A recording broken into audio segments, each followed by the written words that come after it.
contribuent de manière significative à l'économie de leur pays en termes d'employabilité. On peut citer la Corée du Sud, le Nigeria et le Bénin.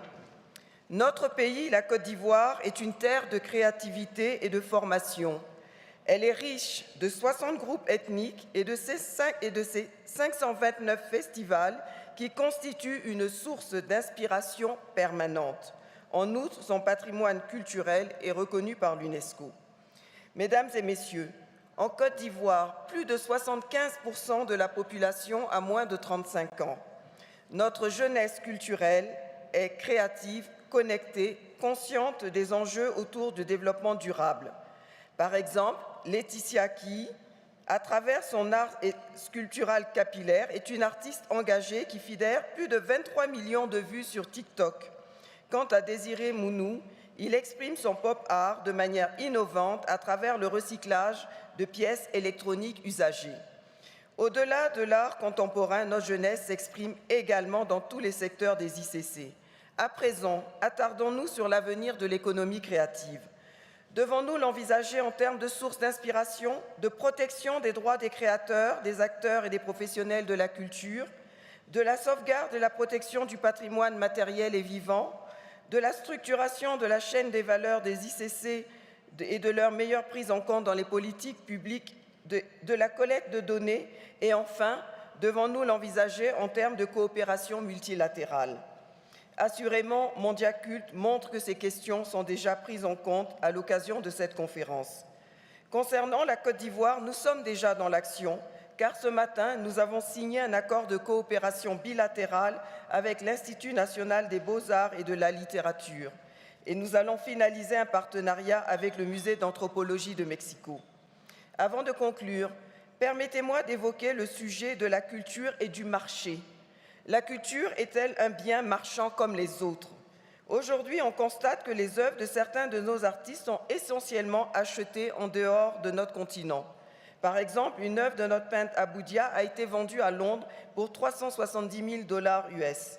Une fois de plus, nos œuvres nous échappent, comme ce fut le cas pour les biens qui nous ont été arrachés il y a plus d'un siècle, même si les raisons ne sont pas les mêmes. Pour répondre à la problématique de la culture face au marché et considérant que la culture est un bien public, nous proposons que l'UNESCO engage une réflexion avec ses pays membres pour la mise en place d'un fonds d'acquisition des œuvres à leur profit. Ce fonds permettrait une circulation de biens et services culturels de manière plus équitable. Mesdames et messieurs, distingués invités, comme l'a spécifié Madame la directrice générale de l'UNESCO, la culture joue un rôle central pour nos populations. En Côte d'Ivoire, l'avenir des ICC ne se pose plus. En effet, par la volonté du président de la République, son Excellence M. Alassane Ouattara, la culture fait partie des 3 axes prioritaires contenus dans le plan national de développement 2021-2025, intégrant un dispositif réglementaire qui permet la création d'emplois pour les jeunes, respectueuses du genre et du développement durable. Vive Mondiacult 2022. Je vous remercie pour votre aimable attention. Merci beaucoup. Muchas gracias. Y ahora le paso la palabra a Su Excelencia el Ministro de Juventud, Deporte y Cultura de Granada, Mr. Ron Redhead. The floor is yours. Your Excellencies, special invited delegates, I bring greetings on behalf of Minister Ron Redhead, Minister of Youth, Sports, Culture, Grenada. As said before, the creative industry has been significantly paralyzed by the COVID pandemic and affected the creation and production and distribution of our culture. In Grenada, like most of the world, the fragility and vulnerability that lies within the cultural sector were evidently challenged by the COVID-19 pandemic, and this was indeed significant. Despite these challenges, there are visions of hope and optimism. Therefore, it is imperative that we inject the right growth impetus through cultural policies and markets. This will indeed strengthen and develop national and international frameworks with the mechanism to protect the future of the creative economy. This economy, as said before, is a rapidly growing sector and provides potentially 40% growth by 2030, thus providing over 8 million additional jobs, particularly to women, young people, local communities, where there is rich, diverse cultural traditions. This contributes significantly to the gross domestic products for most of our small island states. We see a future where culture, social practices, rituals, festivals, traditions, and expressions are preserved, safeguarded, and transmitted to the younger generation through our education system. This role of intangible heritage is an important part of our cultural diversity and a driver for sustainable development, and will continue to be an essential part of our small islands' economic growth. The UN Environmental Programme and the UN World Trade Organization suggest that the full involvement of local population is important in seeking to raise the living conditions and the quality of life of our persons. For the future economic, social, and environmental development, it is important that we consider cultural practices as part of our economic planning. The development of sustainable cultural tourism is a key factor in the empowerment of our local communities and stakeholders who are at the center of the decision-making process. Consequently, governments must put the necessary framework in place to support our cultural tourism development.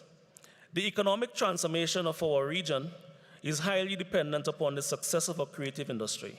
I'm sure my colleagues from Jamaica could speak about the success of the reggae industry towards their national development outcomes.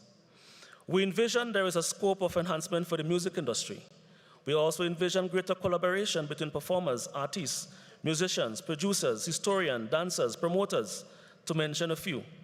Therefore, it is important to build the capacity to training and education so that these professionals can improve their practice and improve the world market in terms of the contribution that they can make. Clearly, the future suggests that there is a synergy between culture and education, not only to include history, identity, but also to include, as part of the innovative skills at the school system, culture, which can aid in the deterrent of crime. What is a future without digitalization? Of course, we understand that this has been a game changer for the creative economy, impacting the entire creative value chain. These new technologies are breaking barriers between creators, consumers, and more so, it impacts how organizations interact with their customers, and expand their reach to new audiences. This transformative impact of digitalization and the internet on the creative industry offers an opportunity that provides for all citizens to be connected to the creative industry. Hence, the creative industry contributes significantly to our economic development, and therefore, it is the key to rebuilding, boosting our sustainable development through entertainment, culture, and creative industries. As I close, undoubtedly, the future of our economies depends on the strength of the creative industry. Hence, we must ensure that we play our part to strengthen the industry while we recognize the role of culture and the preservation of our heritage as pathways for sustainable development. I thank you very much.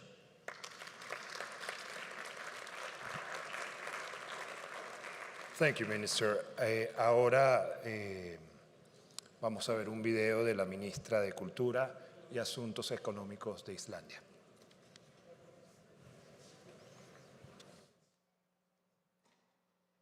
Ministers, Excellencies, distinguished delegates, first of all, I would like to use this opportunity to express my sincere thanks to the Assistant Director General, Ernesto Otto, and UNESCO Culture Sector for the participation and the inclusive process of the consultation in the preparation for the Mondiacult 2022, our World Conference on Cultural Policies and Sustainable Development. I also want to thank the government of Mexico for their generous hosting this world event again, 40 years after the historic 1982 Mondiacult Conference. This highly important conference comes at a time when we need to shape a more robust and resilient culture sector, as the years dealing with the COVID-19 pandemic revealed the pre-existing vulnerability of the cultural sector, as well as its important contribution to the global economy. The global crisis affected everyone in the cultural sector around the world and impacted the heart of both small and large communities, where it is the cultural sector that contributes both to the community's livelihoods and resilience. The professional, social, and economic status of artists and cultural professionals was also considerably weakened, and therefore I want to address the importance of investing in culture and creativity for job creation and socio-economic development. Supporting cultures and creative industries is an important part of our cultural policies, and the Icelandic government and public share a consensus regarding the importance of culture, arts, creative industries, both for supporting quality of life in Iceland as well as for the economy. This has been achieved throughout enhancing available funding and extending rebates to various art forms, raising the artist grants and other direct support from the Icelandic government, while placing the Icelandic language in the focus to protect and preserve it. The Icelandic government has set a goal for diversify the Icelandic economy by boosting industries based on innovation, creativity, and sustainability. In economic terms, these industries are more flexible, grow faster, and create social quality as well as value added in other industries and sectors, and they also can balance economic fluctuations. The vision is to strengthen Icelandic arts and creative industries by making Iceland an attractive option for creative individuals and companies, both in Iceland and on a global scale. Excellencies, in your final declaration, there are important messages and call for action. For example, to protect and promote cultural diversity, for a systemic anchoring of culture in public policies, and the adoption of our cultural policies to contemporary challenges. It is of the utmost importance that we commit to reinforced multilateralism, that culture is recognized as a global public good, and that culture will be integrated as a specific goal in its own right in the development agenda beyond 2030. Finally, I want to reiterate my sincere thanks and wish you a constructive and inclusive dialogue here in Mondiacult 2022, which hopefully will strengthen the creative economy and culture sector with collaboration, multilateral action, and solidarity among us all. Ahora vamos a conectar otro video, justamente la ministra de Cuidados, Isabela Tagliagios de Nauru.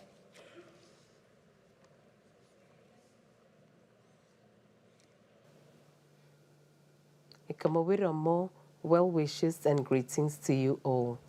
Excellencies, on behalf of the government of Nauru, it is my utmost pleasure to share my perspectives on the future of the creative economy. The vital importance of preserving the Nauruan culture for the future of our youths is a national aim as stated in our NSDS 2019 to 2030. We believe that knowing one's identity on the local and international arenas will combat the trending apathy and negative attitudes that are impacting our people, especially our youths. It is crucial that we all employ our energies into helping our youths understand and know their cultures. The impact of modernization is exacerbating this lack of interest in culture as seen in Nauru's youth. The best practice is to synergize modernity with traditional. Several examples are in the fishing and harvesting of the milkfish Ibiza that illustrates social standing, economics, dancing, dress and fashion, and so forth. Special cultural talents are proudly displayed by youth, groups, and family systems in Nauru. Public hosting of youth activities and performances are being encouraged. Creating a marketing outlet for the different youth groups, as well as preserving and promoting cultural dances and leaving legacies in place for upcoming generations. Basic skills in weaving of traditional dance costumes, mats and baskets, and fishing skills are shared by the remaining authentic owners of traditional skills. Different social mediums are tools to communicate for public consumption and marketing.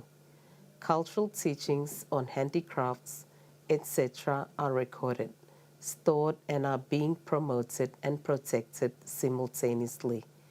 The future of the creative economy certainly lies in the openness to share so as to benefit all. It is planned for our cultural professionals to be involved in preserving and storing skills that are slowly being lost. Strengthen policies on copyrights and intellectual property frameworks are a must so as to encourage the open sharing of information from owners to others and not to be strictly confined by familial ties.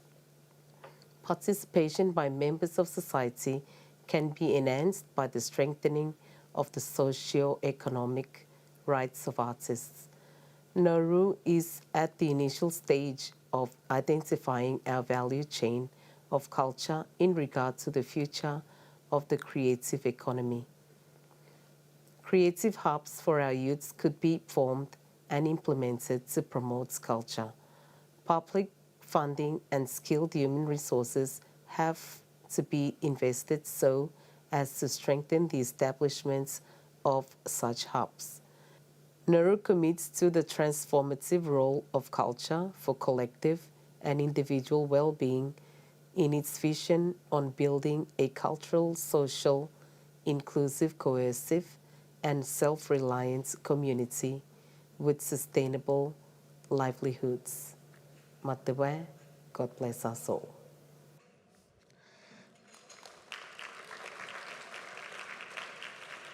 Volvemos en presencia y ahora le paso la palabra a la ministra de Cultura, Su Excelencia, la ministra de Cultura de Mongolia, Su Excelencia, señora Nomin Chimbat.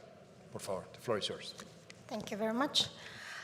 Distinguished ministers, honorable delegates, and their colleagues, I'd like to take this opportunity to thank the Mexican government, especially Ministry of Culture of Mexico, and Mexican people for the warm hospitality, and UNESCO for organizing this excellent event. And I'm honored to join you today here at this historic event to reaffirm Government of Mongolia's commitment to the development of cultural creative industry as we face extraordinary challenges that we all have to jointly put together our action towards. Ladies and gentlemen, we have all witnessed the devastating impact of COVID-19 pandemic on our creative economies. We must now work together to ensure that cultural and creative industries remain at the core of our recovery strategy to overcome the crisis and other ongoing disruptions. In this regard, the government of Mongolia has adopted the medium-term development plan called New Recovery Policy, which aims to develop creative industry to harness their potential to become one of the fundamental pillars of sustainable development that will diversify our economy from the dependency on natural resources. We are developing our creative industry based on our unique nomadic identity that originated thousands of years ago and still maintaining its integrity even today. This means that we are linking intangible cultural heritages with cultural creative industry by facilitating knowledge transfer from the bearers of the living heritage to the next generation and creative practitioners. Moreover, we have recently conducted a comprehensive survey of the Mongolian cultural and creative industry following the international standards and UNESCO's Institute for Statistics indicator. The survey revealed that our creative industry employs about 70,000 people, most of whom are women and youth. And the industries accounts about 1.3% of the GDP of the country, which is lower than the world average. And we are aiming to raise it to 4% by 2027. Using the survey result, the government has recently approved the key sectors of the cultural creative economy. With that, we are now preparing to submit to the Parliament our first ever law on developing cultural creative industries. This law will create a regulatory framework for the cultural and creative industries, particularly in the digital environment. We hope that it will help us build a dynamic, inclusive, and ethical creative economy that will preserve and protect our culture, ignite growth in our creative industry. The global pandemic has accelerated the ongoing digital transformation of cultural creative industry, thereby fundamentally altering the way we create, produce, distribute, and access cultural goods and services. On the one hand, digitalization has broadened access to culture for all, enhanced the promotion and protection of heritage, and stimulated the creativity and innovation. On the other hand, however, it has reinforced the global imbalance of flow of cultural goods and services and the inequality concentration of global content platforms in the digital environment. This is deepening the inequality both within and between countries, as well as becoming the factor that might weaken cultural and linguistic diversity. Let's address these challenges together by fostering creative industry that respect, protect, and promote all human rights, especially in cultural rights in the digital environment, in order to build a more just world for everyone. Recognizing culture as the foundation of the identity of people, we must act now to create I'll be very quick, create a new, robust, and forward-looking global agenda to protect and foster cultural, linguistic diversity that harnesses the transformative impact of the culture for sustainable development. We must ensure that global cultural policies support sustainable ecosystem that promotes cultural diversity and freedom of artistic expression. Lastly, in the face of unprecedented challenges and uncertainty, we must pool all of our resources and efforts into keeping the integrity of culture that helps us preserve the unique identity of every nation. Thank you very much. Thank you, Your Excellency. Muchas gracias, Su Excelencia. Ahora vamos a pasar a un video del Ministro de Cultura de Tailandia.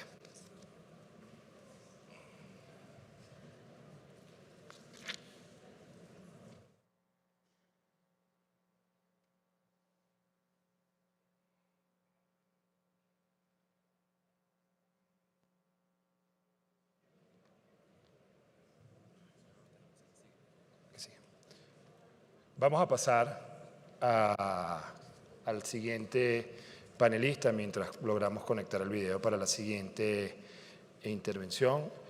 De nuevo, de manera presencial, el Ministro de Cultura, Juventud y Deporte, Su Excelencia Mr. Michael Forrest de New Caledonia. The floor is yours. Merci. Bonjour. En premier lieu, je voudrais remercier le gouvernement et le peuple du Mexique, mais aussi l'UNESCO pour l'invitation et l'organisation de cette excellente réunion qui est importante pour l'avenir de l'humanité. La Nouvelle-Calédonie est une collectivité française composée d'un ensemble d'îles et d'archipels d'Océanie situés dans le Pacifique. Son histoire a été façonnée par une première vague de peuplement il y a plus de 3 millions, avec le Lapita, puis par une histoire coloniale plus récente. Elle est aussi une terre de parole et de partage. Comme le rappelle sa devise adoptée en 2010, l'histoire des peuplements successifs a ainsi fait de la Nouvelle-Calédonie une terre d'accueil pour de nombreuses communautés rassemblées autour du peuple premier, le peuple kanak, et le pays représente aujourd'hui une multiculturalité et une pluriculturalité qui constitue une grande richesse, tant sur le plan culturel qu'économique, et sur les traditions orales par son peuplement d'origine, pays d'expression écrite par son histoire coloniale.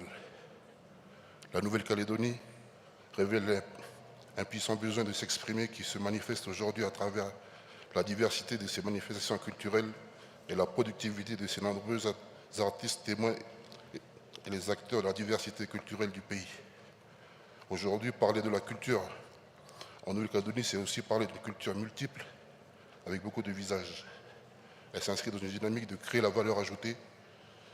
La croissance seule ne permet pas d'accorder la priorité au développement humain. Les approches culturelles pour un développement humain durable exigent non seulement la prise en compte de l'environnement, mais aussi la croissance économique et le développement humain soient mutuellement renforcés. La culture doit être vue comme l'une des matrices du développement humain durable, notamment grâce à sa transversalité. La culture est aussi un facteur d'inclusion et de cohésion. La culture est l'épicentre de l'éducation en sensibilisant la société ainsi que les décideurs pour faire en sorte que l'éducation de la culture soit la priorité de tous les peuples du monde. Elle est aussi porteuse de progrès, mais aussi de modernité. C'est la source d'où l'on s'inspire. En Nouvelle-Calédonie, l'éducation artistique et culturelle permet de répondre à d'importants enjeux éducatifs et sociétaux. C'est l'un des axes qui est reconnu par l'accord de Nouméa, mais aussi de l'accord particulier sur le développement culturel. C'est une source de valorisation des élèves de la réussite dans le projet éducatif, une condition de rapprochement entre les communautés du pays et l'acceptation des différences. L'art et la culture ont toujours été des moyens permettant de véhiculer et transmettre au sein d'une société. De la forme orale à la transcription sur un support, le savoir est transmis de génération en génération. De nouvelles formes ont même vu le jour et d'autres ont subi des transformations et même des structurations. Désormais, outre leur caractère de porteur d'identité d'une communauté, d'un peuple, l'art et la culture sont devenus un secteur pourvoyeur d'emplois et créateur d'une plus-value économique, le secteur des industries culturelles et créatives. Le gouvernement de la Nouvelle-Calédonie s'engage à mettre en place le fonds de soutien à la culture permettant d'identifier une source de financement à la fois pour les ayants droit, mais aussi pour financer les différents programmes de création artistique, mais aussi autour du patrimoine culturel. Les valeurs culturelles de nos communautés en Calédonie, mais également la créativité des artistes qui œuvrent dans les différents domaines, de même qu'encadrer la production des savoirs traditionnels, notamment en cas d'utilisation à l'insu des détenteurs des savoirs. Pour conclure, je voudrais aussi rappeler les différentes dynamiques qui sont développées au sein de la région Pacifique avec les différents pays frères du Forum des îles Pacifiques autour d'une stratégie culturelle 2022-2032 sur lesquelles nous allons nous engager pour faire en sorte que les différentes richesses du monde puissent continuer à perdurer pour le bien de l'humanité. Je vous remercie. Merci beaucoup. Muchas gracias. Vamos a intentar poner el video del ministro de Cultura de Tailandia. En caso de que no se pueda, ya comenzaríamos la sesión con los observadores, pero intentemos una vez más. Mr. Chairman, Excellencies, this is my great pleasure and honor to take part in the UNESCO World Conference on Cultural Policies and Sustainable Development, Mondiacult 2022, thematic sessions on the future of the creative economy in times of unstable situations such as the COVID pandemic. The creative economy has become an essential contributor to social and economic development. In addition, tangible and intangible heritage has also been a major driver of growth and laid a foundation of sustainable development. With these mutually permanent advantages, Thailand strongly supports UNESCO continuing program on heritage and creativity. The Ministry of Culture of Kingdom of Thailand also envisions the importance of the creative economy. Hence, various policy plans and implementations have been set and improved in order to create awareness, promote, and boost competitiveness, productivity, and sustainable growth. We have also implemented the concept of advancing cultural works and the action plans known as New Cultural Economy, generating incomes, adding value. Bueno, primero que todo agradecer a los panelistas. Ahora vamos a ir con la última parte de este panel, es justamente llamar a los observadores. En primer lugar voy a llamar a la señora Nivine Khaled, ella es la directora de Lengua Francesa y Diversidad de la Cultura Francófona. Ella es parte de la Organización Internacional de la Francofonía. Bienvenida. Hola.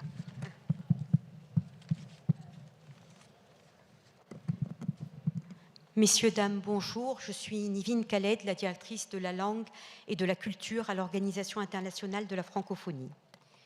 En 2005, notre organisation a joué un rôle central auprès de ses 88 États et gouvernements dans la mise en place de la Convention de l'UNESCO sur la protection et la promotion de la diversité des expressions culturelles.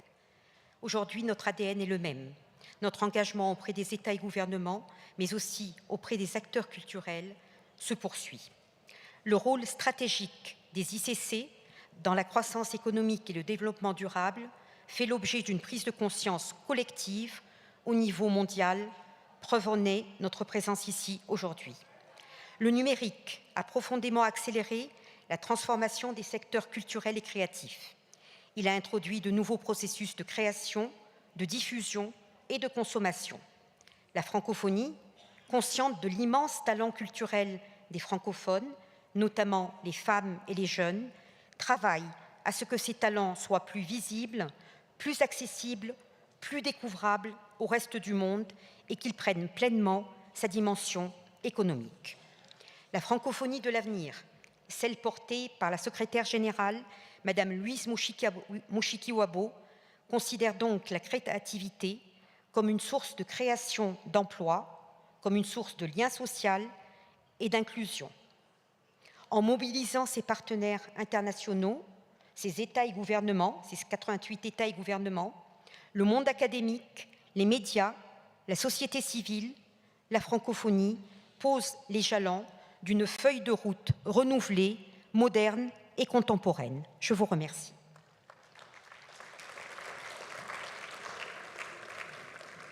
Muchas gracias.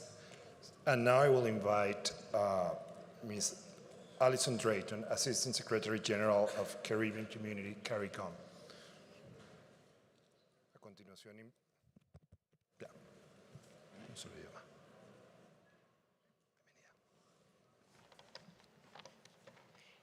Excellencies, Honourable Ministers, distinguished delegates, I would like to use this opportunity to focus on the future of the creative economy, particularly for the Caribbean community, CARICOM, within the wider context of this global debate.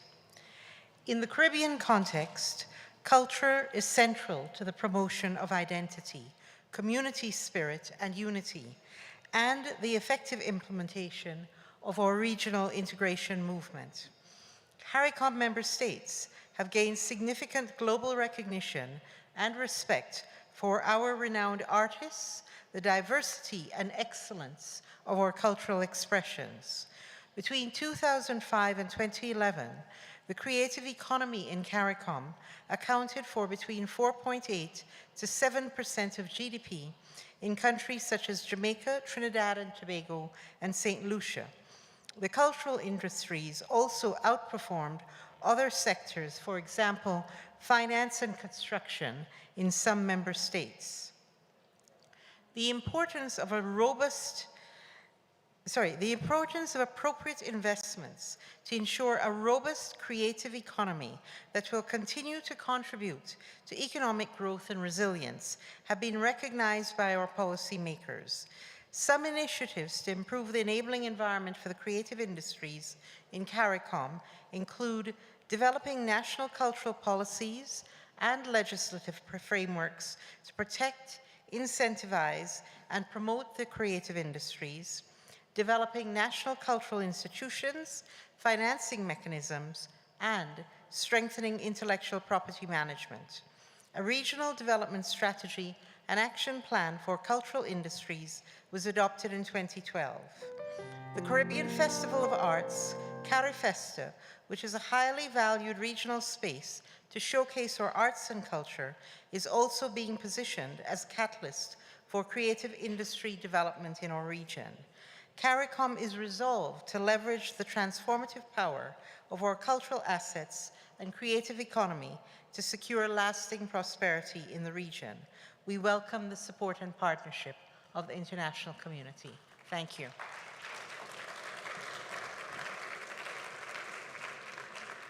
Muchas gracias y muchas gracias a todos los panelistas. Yo solamente, en aras del tiempo, que ya tenemos 15 minutos pasado la hora, probablemente dos comentarios finales. El primero es que independientemente sea el Caribe, sea Asia, sea Europa, el tema de la cultura como una fuente o un motor de desarrollo y desarrollo sostenible y oportunidades económicas ha estado presente, así lo han dicho todos los ministros, y bien sea por video o de manera presencial. Y lo segundo, valorar la dimensión de la oportunidad de empleo y de crecimiento que tiene esta industria para los próximos años. Y de ahí el foco definitivamente en acompañarla y hacerla crecer. Creo que esto nos deja con bastantes esperanzas y buenas perspectivas. De nuevo agradecerles por el excelente panel que tuvimos y a todos ustedes buenas tardes. Gracias.